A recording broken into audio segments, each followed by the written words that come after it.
À la fin du 19e siècle, les États-Unis traversent une période de bouleversement profond. Les grandes villes grandissent à une vitesse sans précédent, attirant des foules venues de tout horizon, portées par l'espoir d'une vie meilleure. Chicago, en particulier, incarne cette Amérique en pleine effervescence. En 1893, la ville accueille l'exposition universelle, un événement colossal qui attire des millions de visiteurs venus du monde entier. Au milieu de cette agitation permanente, un bâtiment attire peu l'attention. Les habitants du quartier l'appellent simplement le château. Pourtant, quelques années plus tard, cette bâtisse deviendra tristement célèbre dans le monde entier pour avoir été associée à celui que la presse présentera comme le premier tueur en série américain. Cet homme s'appelle H.H. Holmes, de son vrai nom Herman Webster Mudgett. Il est né le 16 mai 1861 à Gilmanton dans le New Hampshire, dans une famille modeste de pionniers américains. Son enfance est marquée par un père violent, alcoolique, et par une mère fervente méthodiste. En grandissant, il subit des brimades et du harcèlement à l'école à cause de ses capacités intellectuelles. Une expérience racontée plus tard dans ses mémoires indique que pendant son enfance, des camarades de classe l'ont forcé à voir et toucher un squelette humain chez un docteur local. Les enfants l'amenèrent là initialement pour lui faire peur, mais Mudgett fut plutôt fasciné. Un épisode qu'il mentionnera plus tard comme une expérience formatrice. En grandissant, il s'inscrit à l'université et fréquente le département de médecine de l'université du Michigan.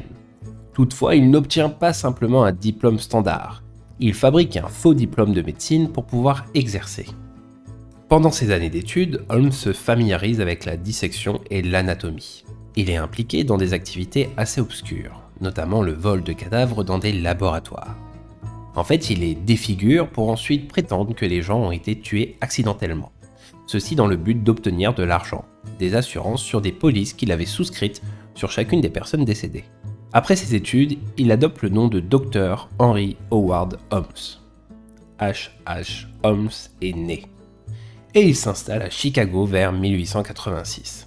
Charismatique, cultivé et capable d'inspirer confiance, il se lance dans une carrière criminelle bien rodée. Arnaque à l'assurance, fraude, vente de cadavres volés à des écoles de médecine. Il multiplie également les relations personnelles complexes, y compris plusieurs mariages simultanés et des identités multiples. Le château des meurtres. L'un des éléments les plus célèbres associés à H.H. Holmes est son bâtiment à Chicago, surnommé par la presse le château des meurtres. Situé dans le quartier d'Englewood, ce bâtiment de 3 étages est construit progressivement à partir de 1887. Holmes va y installer d'abord une pharmacie, achetée à l'aide de manœuvres frauduleuses, puis étend la structure pour y ajouter des appartements, et finalement ce qu'il présente comme un futur hôtel en vue de l'exposition universelle de 1893. Avec le temps et surtout sous l'impulsion de la presse sensationnaliste, ce lieu est dépeint comme un château des meurtres. Truffé de chambres sans fenêtres, de passages secrets, de pièges, des chambres à gaz mortelles, des pièces insonorisées, et même un crématorium au sous-sol. Ces récits horrifiques ont profondément marqué l'imaginaire collectif. Mais la réalité est tout autre. Les enquêtes historiques montrent que ces descriptions sont extrêmement exagérées. Beaucoup des éléments macabres décrits par la presse n'ont aucune preuve matérielle fiable. Il n'existe pas de documents contemporains authentifiant des systèmes complexes de torture ou de mort. Les pièces dites secrètes étaient souvent des espaces de stockage de biens achetés à crédit que Holmes n'avait pas l'intention de payer. Il est toutefois intéressant de noter que pendant la construction du bâtiment, Holmes supervise personnellement chaque étape du chantier. Il change régulièrement d'architecte et d'ouvrier, si bien qu'aucun d'entre eux n'a jamais eu une vision complète de l'ensemble du projet. Cette manière de procéder lui permet de garder un contrôle total sur la conception. Le résultat est donc cet édifice à l'architecture étrange, au plan confus, presque labyrinthique. Une structure qui semble en un sens refléter la personnalité même de Holmes. Mais, comme dit, contrairement à ce que raconteront plus tard certaines légendes, le bâtiment n'était pas une machine à tuer, parfaitement pensée et organisée. C'est pourtant autour de ce lieu et de l'homme qui l'a fait construire que va peu à peu naître le mythe de celui qu'on appellera le premier tueur en série américain. Crime et disparition, ce que l'on sait vraiment. Donc, pendant des années, la presse a présenté H.H. Holmes comme un tueur ayant fait des dizaines, voire des centaines de victimes. Mais lorsqu'on regarde les archives judiciaires et les travaux des historiens modernes, la réalité est bien différente. Holmes n'est pas un tueur de masse qui assassine au hasard. Ses victimes appartiennent presque toujours à son entourage proche. Des associés, des employés, des compagnes ou des personnes impliquées dans ces fraudes. Il ne chasse pas, il exploite les gens qui lui font confiance. L'affaire la mieux documentée et celle qui mènera directement à sa condamnation est celle de Benjamin Pitezel, un charpentier et escroc occasionnel qui travaille avec Holmes sur des arnaques à l'assurance.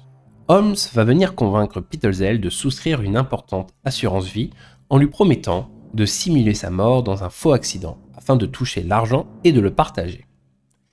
Mais en 1894, à Philadelphie, Holmes tue réellement Pitezel et fait passer sa mort pour un accident.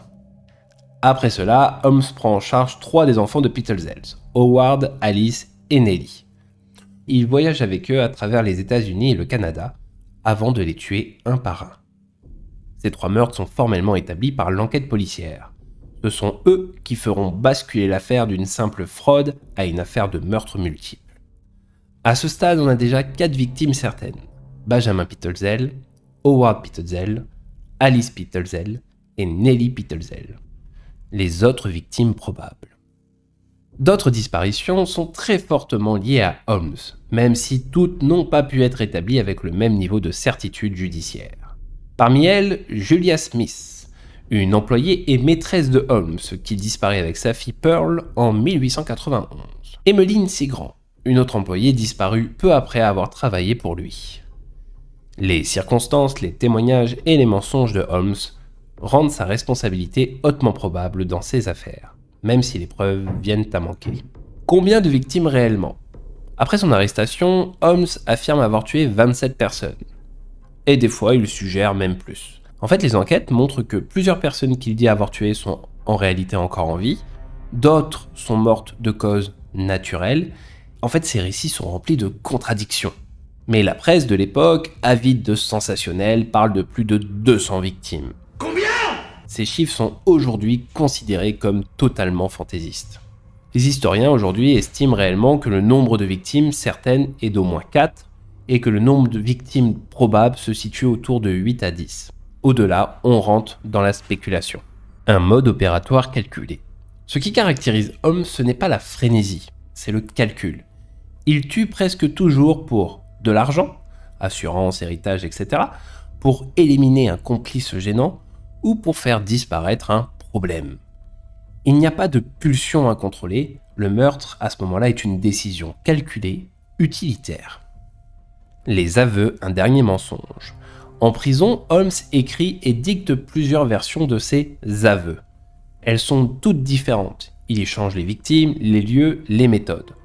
Aujourd'hui, les historiens considèrent ces confessions comme psychologiquement intéressantes, mais historiquement peu fiables. Même après son arrestation, Holmes continue à faire ce qu'il a toujours fait, manipuler le récit. Un mythe démystifié. H.H. Holmes, en fait, n'est pas le tueur aux centaines de victimes décrit par la légende. C'est un escroc meurtrier qui a tué un nombre limité mais réel de personnes, presque toujours dans son entourage, pour de l'argent ou par intérêt. Psychocriminologie. Bon, comme le titre de la vidéo indique, nous allons nous intéresser aujourd'hui à la psychologie de H.H. Holmes. Pour comprendre H.H. Holmes, il ne suffit pas de connaître ses crimes, il faut essayer de comprendre comment ils fonctionnent. Et ici, il y a une précision importante qui s'impose. On ne peut pas poser de diagnostic médical formel sur un homme mort depuis plus d'un siècle. Ce que l'on peut faire en revanche, c'est analyser ses comportements à la lumière de la psychologie moderne. Quand on observe ce que l'on sait de Holmes, un certain nombre de traits apparaissent avec une remarquable cohérence.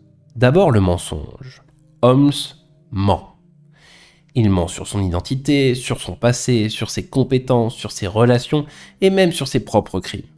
Et ce n'est pas un mensonge occasionnel ou défensif, c'est un mode de fonctionnement. Ensuite, il y a la manipulation. Holmes ne vit pas avec les autres, il les utilise. Ses épouses, ses associés, ses victimes, ses complices, et même les journalistes deviennent des outils. Ils servent à obtenir de l'argent, une couverture sociale, voire médiatique, ou à résoudre un problème. Ce type de comportement correspond très étroitement à ce que la psychiatrie moderne appelle un trouble de la personnalité antisociale, décrit dans le DSM-5. C'est un mode durable de mépris des règles, de tromperie, d'exploitation d'autrui et d'absence de remords. Et sur le plan comportemental, Holmes coche pratiquement toutes les cases. Mais ce n'est pas tout. Holmes correspond aussi de façon frappante à ce que les cliniciens comme Hervé Clecquely et Robert Hare ont décrit sous le nom de psychopathie. La psychopathie n'est pas un diagnostic officiel, mais un profil clinique très bien étudié. On y retrouve le charme superficiel, le mensonge pathologique, l'égocentrisme, l'absence d'empathie et l'utilisation froide des autres comme objet. Holmes présente précisément ce masque de normalité. Il se donne l'image d'un homme cultivé, respectable, professionnel, mais derrière cette façade, on ne trouve ni attachement, ni culpabilité, ni remords. Même lorsqu'il parle de mort, y compris celle d'enfants, son ton reste froid, distant, presque administratif. À cela va s'ajouter un autre trait central, le narcissisme. Holmes a un besoin évident de se sentir supérieur, spécial, au-dessus des autres. Il veut contrôler la manière dont on parle de lui. C'est exactement ce qu'on voit dans ses aveux contradictoires et dans les mémoires qu'il écrit en prison. Il ne cherche pas vraiment à dire la vérité, il cherche à mettre en scène son personnage. Certains psychiatres, comme Otto Kernberg, parlent dans ce genre de cas de narcissisme malin. Un mélange de narcissisme, d'antisocialité et d'agressivité. C'est un type de personnalité particulièrement dangereux, parce qu'il combine le besoin de domination, l'absence d'empathie et la capacité de manipulation. Un autre point fondamental, c'est que Holmes n'est pas un criminel impulsif. Il ne tue pas dans des explosions de colère. Il planifie, anticipe, calcule. En criminologie comportementale, on parlerait d'un profil organisé. Ses crimes sont structurés, réfléchis et presque toujours liés à un objectif concret. Et cet objectif est rarement émotionnel. Chez Holmes, le meurtre n'est pas une pulsion incontrôlable, c'est un outil. Il sert à obtenir de l'argent, à éliminer un complice devenu dangereux ou à faire disparaître un problème. C'est ce qu'on appelle une agressivité instrumentale, c'est-à-dire une agressivité utilisée comme un moyen et pas comme une simple expression émotionnelle. Même après son arrestation, Holmes continue à mentir, à manipuler et à construire des récits. Ses mémoires, connues sous le titre de Holmes' Own Story, sont très révélatrices. Non pas parce qu'elles disent la vérité, mais parce qu'elles montrent son besoin obsessionnel de contrôler le récit, de rester intéressant et de ne jamais apparaître comme un homme ordinaire. Tout cela va venir dessiner un portrait psychologique très cohérent. En termes modernes, on dirait probablement que Holmes présente un trouble de la personnalité antisociale sévère avec des traits psychopathiques marqués et un narcissisme pathologique important. Ce n'est pas un homme emporté par ses émotions, ce n'est pas un fou chaotique, c'est un prédateur social froid, stratégique et parfaitement capable d'imiter la normalité. Et c'est précisément ce qui le rend dangereux, parce que les profils comme celui-là ne ressemblent pas à des monstres, ils ressemblent, en apparence, à n'importe qui. Et quand on dresse le portrait psychologique de H.H. Holmes, une question peut revenir naturellement. D'où ça vient ? Est-ce qu'on est comme ça ? Est-ce qu'on le devient ? La psychologie moderne répond généralement un peu des deux. Les recherches actuelles montrent que les comportements dits antisociaux graves résultent presque toujours d'une interaction entre des prédispositions individuelles et l'environnement. C'est-à-dire qu'on ne naît pas tueur, mais on peut naître avec certains traits qui, dans un mauvais contexte, vont se développer dans une direction dangereuse. Dans le cas de Holmes, les sources historiques évoquent une enfance marquée par un père violent et alcoolique, un cadre familial rigide et des expériences précoces humiliantes ou angoissantes. Ce type d'environnement est aujourd'hui bien connu pour augmenter le risque de développement de comportements problèmes. Du point de vue de la psychologie du développement, un enfant a besoin pour construire son empathie et ses limites morales d'un attachement relativement sécurisant et de modèles adultes cohérents. Quand ces repères sont instables, violents ou imprévisibles, l'enfant peut apprendre très tôt que les relations sont des rapports de force et non des liens de confiance. Les théories de l'apprentissage, notamment celle d'Albert Bandura, montrent que nous apprenons beaucoup par observation et imitation. Si un enfant grandit dans un environnement où la violence, la domination ou la tromperie sont des moyens normaux d'obtenir ce que l'on souhaite, il est plus susceptible d'intégrer ces stratégies comme des outils acceptables. À cela s'ajoute le conditionnement. Quand un comportement problématique permet d'obtenir un avantage, éviter une punition, gagner de l'argent, prendre le contrôle, et que celui-ci n'est pas sanctionné, il a tendance à se renforcer. Dans le cas de Holmes, ses premiers mensonges, ses premières escroqueries et ses premières manipulations semblent avoir fonctionné. Et il a obtenu ce qu'il voulait et il n'a pas été arrêté. Psychologiquement, c'est un mécanisme très puissant. Le cerveau apprend que tromper, manipuler et exploiter sont des stratégies efficaces et elles deviennent progressivement automatiques. Les recherches modernes montrent aussi que certaines personnes présentent dès l'enfance une faible sensibilité émotionnelle, une faible réactivité à la peur et aux signaux de détresse des autres. Bien sûr, cela ne condamne pas quelqu'un à devenir un criminel, mais dans un environnement défavorable, cela peut empêcher le développement dit normal de l'empathie et du sentiment de culpabilité. Dans le cas de Holmes, on retrouve très tôt une fascination pour la mort, les cadavres, et une absence apparente de dégoût ou de peur face à des choses qui perturbent la plupart des gens. Ce genre de désensibilisation précoce peut venir contribuer à banaliser la souffrance d'autrui. Petit à petit, si on met ensemble un environnement familial dysfonctionnel, des expériences précoces humiliantes ou violentes, une faible sensibilité émotionnelle et des comportements antisociaux qui, entre guillemets, marchent et sont renforcés, on obtient un terrain propice au développement d'une personnalité prédatrice. Et bien sûr, c'est pas un destin automatique. Beaucoup de gens grandissent dans des contextes difficiles sans devenir criminels. Mais chez certains individus, ce mélange particulier de facteurs peut conduire à ce que la psychologie moderne appelle une trajectoire développementale antisociale. En conclusion, l'histoire de H.H. Holmes nous rappelle une chose essentielle. Les tueurs ne naissent pas dans le vide. Ils ne surgissent pas comme des monstres inexplicables. Ils se construisent, lentement, à la croisée de certains traits personnels et d'un environnement qui renforce les pires stratégies, plutôt que de les freiner. Tout un mythe s'est créé autour de Holmes. Mais en fait, Holmes n'est pas le tueur aux centaines de victimes de la légende. Mais il est peut-être quelque chose de plus inquiétant encore. Un prédateur social froid, calculateur, parfaitement intégré, qui a utilisé l'intelligence, le mensonge et la manipulation comme d'autres utilisent la force. Ce qui rend son cas intéressant, ce n'est pas seulement ce qu'il a fait, mais comment il a pu le faire si longtemps sans être arrêté. Il n'a pas vécu en marge de la société, il a vécu au cœur d'elle, en utilisant ses failles, ses règles et la confiance des autres comme des outils.